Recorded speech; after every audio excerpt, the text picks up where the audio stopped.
I'm Neil Paterson. Welcome to the Sky News Daily. We are back in Westminster for a special episode. The helicopters circling overhead, the diplomatic cars lining the streets can only mean one thing. It is the state opening of Parliament and, of course, the King's speech in which he sets out the government's legislative priorities for the next few years. Fans of ermine, of crowns, of gilded carriages gliding down the Mall, of all that pomp and circumstance, I'm afraid this podcast isn't for you. Instead, we will be focusing on the policies and, of course, what we have just learnt about the government Sir Keir Starmer intends to run. Later, we'll be focusing on one very specific area of the King's speech, that of ghost children, kids that are persistently absent from school. Of course, that's a topic we've already covered extensively on the podcast. But let's get an overview of the day's events in Parliament with our economics editor, Ed Conway, and our deputy political editor, Sam Coates. Sam, to you first. If we were to try and characterise this day in Parliament, this King's speech, what would be the theme? Well, you've got to kind of remember what the King's speech actually is. It's like a antiquated, incredibly costly press release by the government. So you're asking what the themes are. Well, the themes are the ones that they tell you they are because they put them in bold all over the many, many, many pages of real press release that we get. Because let's be honest, if you've been paying attention, and we hope you have, because we've been working very hard on it during the election campaign, manifesto launches and pronouncements of the government so far, they've been pretty explicit about what kind of things they want to change and how they're going to change them. And really, I think the bottom line is in the 40 bills that we've got. 40, that's huge, isn't it? It is. It's not a record, though, but it's large. Which close is to a record, though, isn't it? I think 2005 was the recent record, wasn't it? Was it? Yeah, 50, Sam. Thank you. If I can drag you out of the long grass and back to the topic at hand. But the point is that they want to construct a story because the government is not obligated to pass these bills. Some of these bills will fall. Some of these bills will never, ever become law. This today is about creating a story. And the story that they're telling us is it's about growth, it's about security, it's about opportunity. And that's the story that they want to tell. But the truth is, it's a massive sea change from the kind of thing that you would have seen under the Tories. And for me, one of the big stories is how we are now in an era of much bigger government intervention. Keir Starmer is bringing the state back into people's lives. Yeah, busy seems to be the theme of the day from my perspective. But Ed, it is usually at this point in the political podcast that we turn to you and we ask that wonderful question. Is it fully costed? Does it add up? It does strike me that when we spend the entire general election asking that one question, and then as soon as we hear from a government outlining its legislative agenda, that question just appears to disappear. In fairness, that's not what the King's speech or indeed the Queen's speech is about. As Sam said, it's kind of, this is our agenda. I think I'd go a bit farther than saying it's like an antiquated press release because, it's a moment of constitutional importance for the UK. This is part of our national identity. I think that stuff does kind of matter, but I understand that, for some it's not part of the vibe. Some of us just want to get on with the day job and work out what's going on. I like it. But there's no numbers here. Okay, so this isn't a moment for numbers. Of course not. It's a moment for big headlines. The numbers will come when we get a fiscal event, in other words, the budget that's expected in kind of October, September.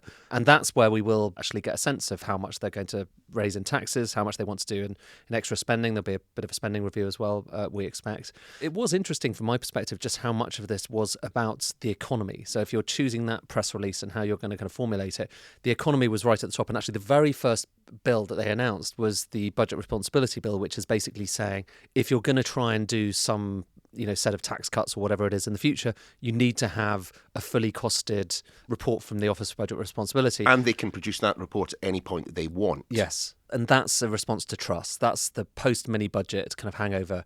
And they want to respond to that. I would just say, though, they want to cast a lot of this as growth. I think a lot of people will look at this stuff and say, yes, planning, that's great. That will probably be kind of growth positive. But things like employment rights, is that going to help growth or is that going to hinder it? A lot of business people would look at that and say, no, that's more regulation that's going to make it more difficult for me to hire people in future. They say it's a growth King's speech, but there are several measures in there that business are nervous about. And you highlight the employment rights bill.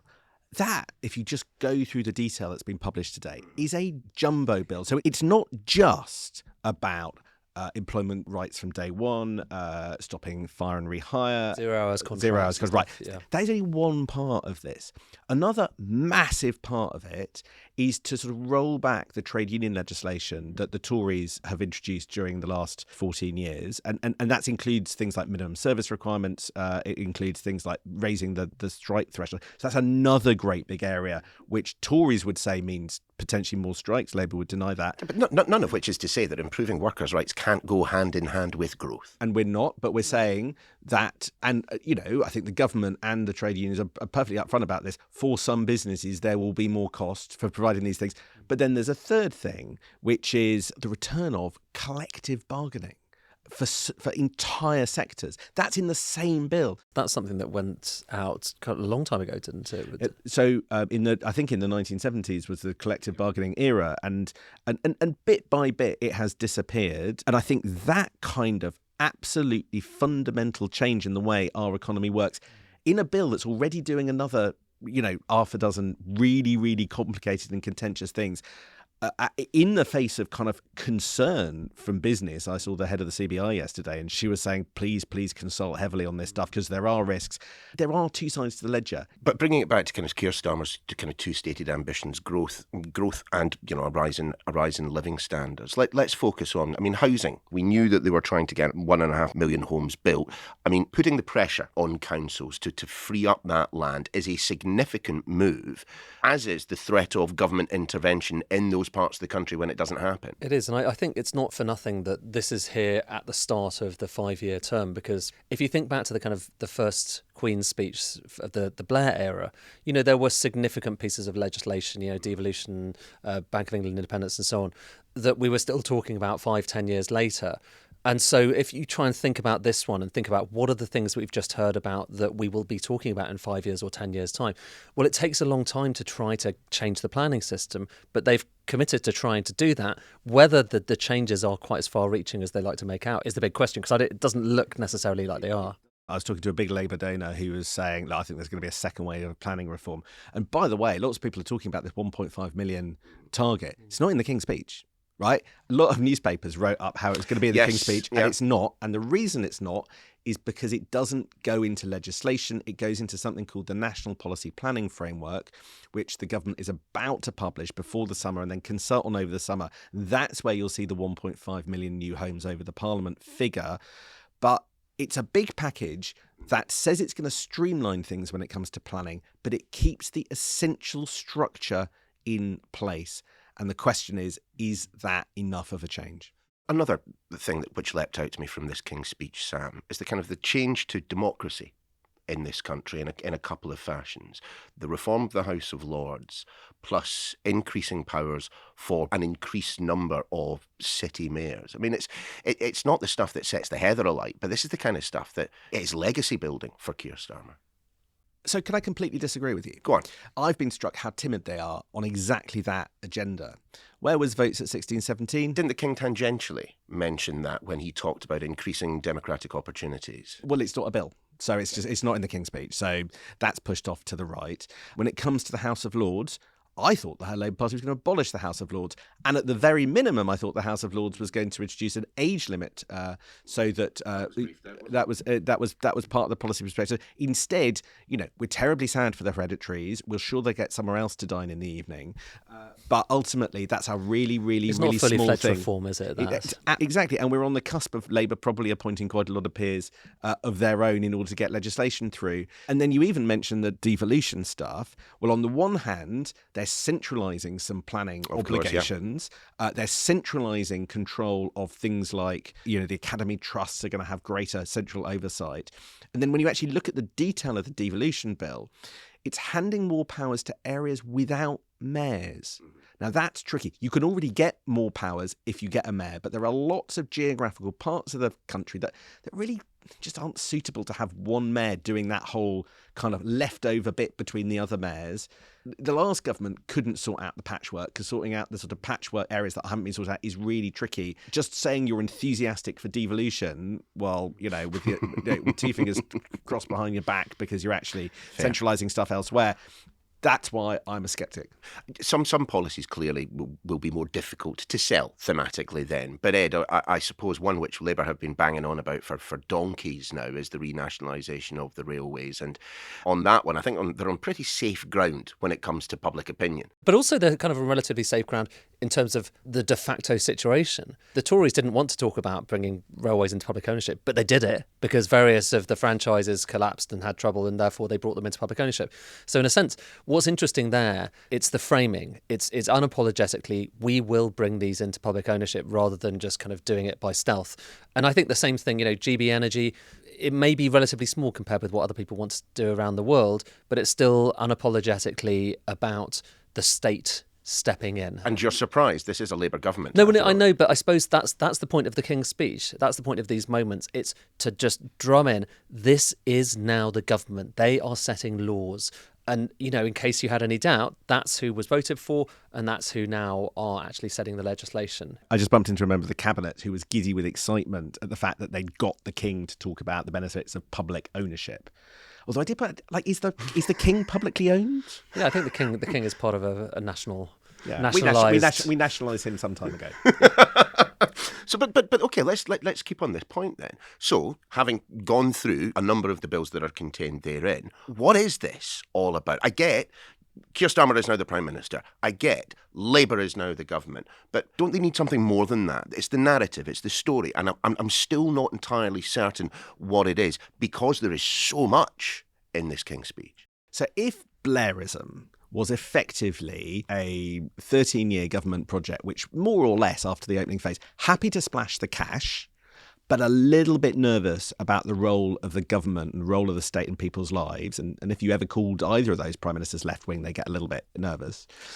Starmerism looks to me from this King's speech as a government having to deal with the fact that there's not much money left, but is much more comfortable expanding the role of the state in people's lives, whether it's the nationalisations, whether it's the workers' rights, whether it's the centralisations, all of those things. That looks to me my best definition of Starmerism.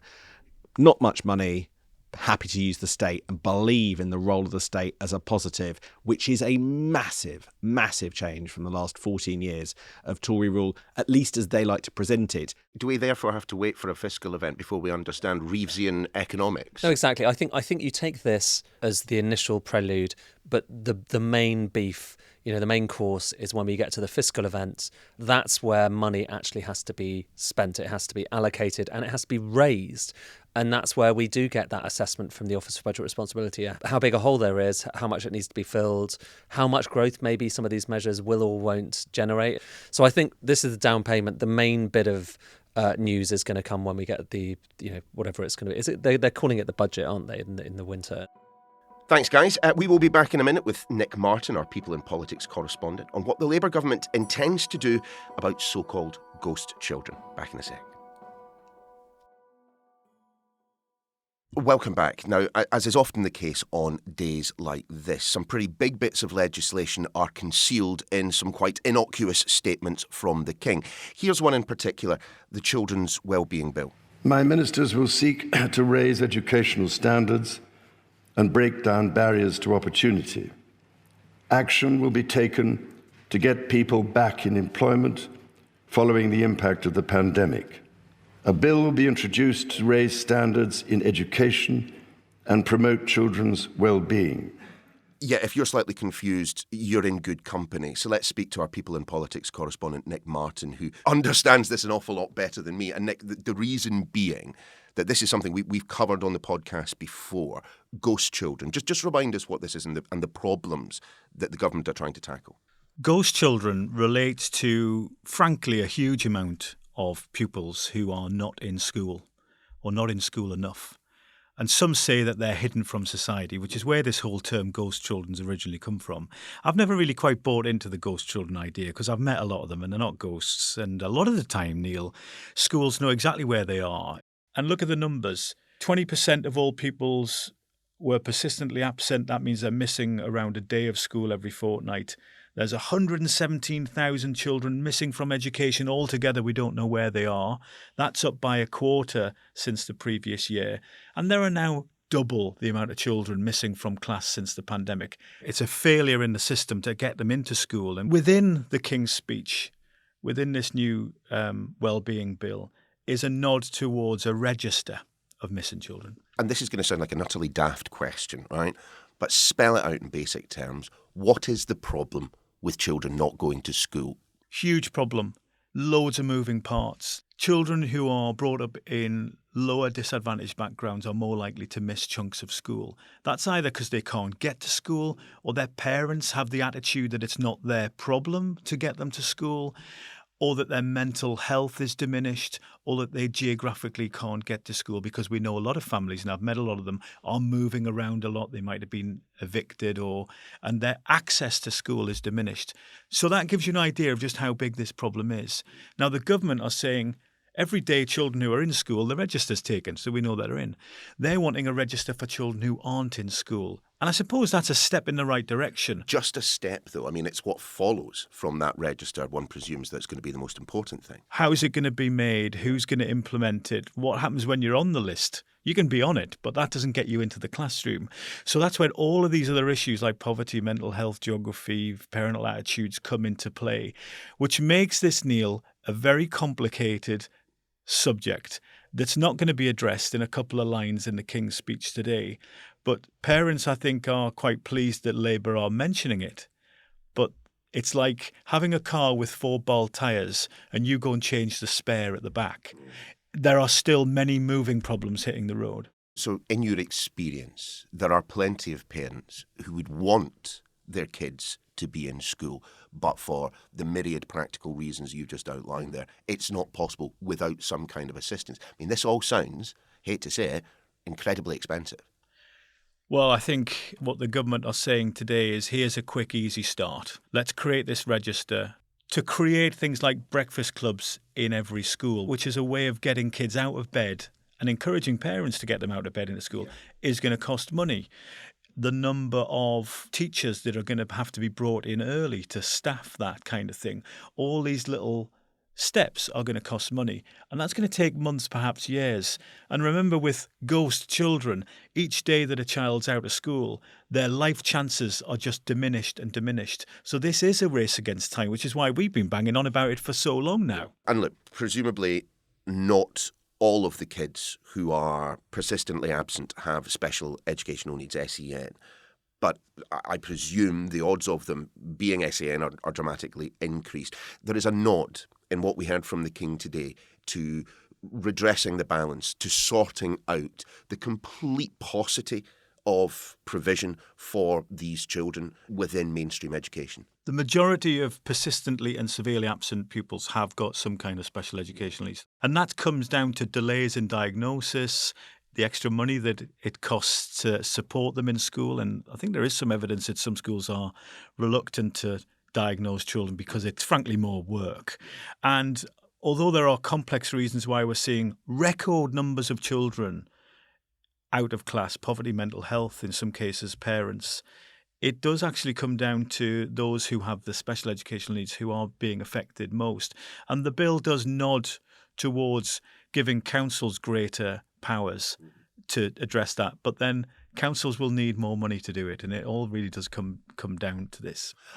I suppose the difficulty is in selling this to people who do not find themselves in these circumstances, who look at kids who are persistently absent and do one thing, blame the parents. So I suppose, given that, one of the themes of this day is, promoting growth, of making sure that living standards are brought up, is by pointing out that educating our kids, making sure the next generation has the skills to survive and indeed thrive in the workplace, can only be a good thing in pursuit of that goal. Well, we heard nothing of this, Niall, by the way, remember, pre-election. Yeah. We didn't really hear much about ghost children or education or these kind of provisions in the manifesto. It was all growing the economy and protecting the NHS.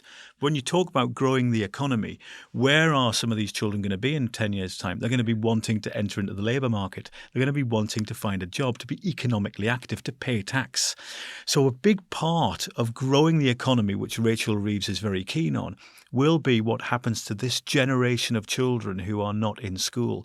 But we've got a huge group of children who will be entering into the labour market in a decade's time. Well, maybe they won't be entering into the labour market because they won't have the qualifications to do it. Keep holding those feet to the fire. Nick, thanks very much. Thanks, Neil. Let's return to Ed Conway and Sam Coates once again. And look, surely the size of the majority that Labour has right now means they can pretty much do whatever they like. Are we to expect more? Are there other rabbits out the hat all the way through this Parliament up until the next election? I mean, I was quite surprised to see Rishi Sunak having his legacy enshrined when it comes to the cigarettes. Actually, what's quite striking in this King's speech is just how much hangover legislation there is. So you mentioned the bill that means it's illegal for anyone who was born after 2009 to smoke. That's back. Renters reform is in there as a bill. Leasehold reform is in there as a draft bill, which means they want to do it, but they're not quite sure how. So they're going to consult. And Martin's Law, which is the law which effectively means that local authorities are forced to do risk assessments in case there's a terrorist attack. It was the thing that Rishi Sunak got beasted for not passing just before the election. That's in there as well. So there are several hangover bills. But in the end, I still think the question is open, despite the majority, of how bold Keir Starmer will actually be. Whether it's the planning stuff, whether it's the growth stuff, whether it's actually the slightly more incremental nature of the nationalisations, even though they're very eye-catching. Is this transformative or is this just a down payment? You said early on some of this stuff may never actually get passed. Were there particular things that feel like they might not actually happen? Prediction time. Well, I'm going to highlight one, and it's the one we touched on earlier. That employment bill, the employment rights bill, has so much massive, stuff, isn't it? Yeah. so much stuff that is contentious in so many different ways. It'll have amendments hung on it like a Christmas tree in both chambers when it changes workers' rights, trade union laws, and possibly even the structure of our economy, starting with collective bargaining. And I just want to pick you up, Neil, on one thing. Just because you have a majority above 170 doesn't mean there isn't internal opposition. We're just beginning to reuse the synapses that we used, from 97 to 2010 because, Labour's governing body, the NEC, there is the influence of the trade unions. There are hot button issues that matter to large numbers of the Labour Party, and that's why watching whether any or not of the newbies take part in the revolt over the two-child benefit cap is going to be interesting to work out just how troublesome a minority are. Often Prime Ministers just don't like to be embarrassed, and that can force them into changing course from what they would have otherwise naturally done. Not everything in politics happens because you're being forced to do it. Other reasons are available. Well, I'm sure, Ed, Sam, that you've both got invites to head down for some swan at Buckingham Palace, so I will let you crack on with the rest of your day. Mine's in my bag. Ed Conway, Sam Coates, great stuff. Thanks again. And that's a lot for this special edition of The Daily. We're back again tomorrow.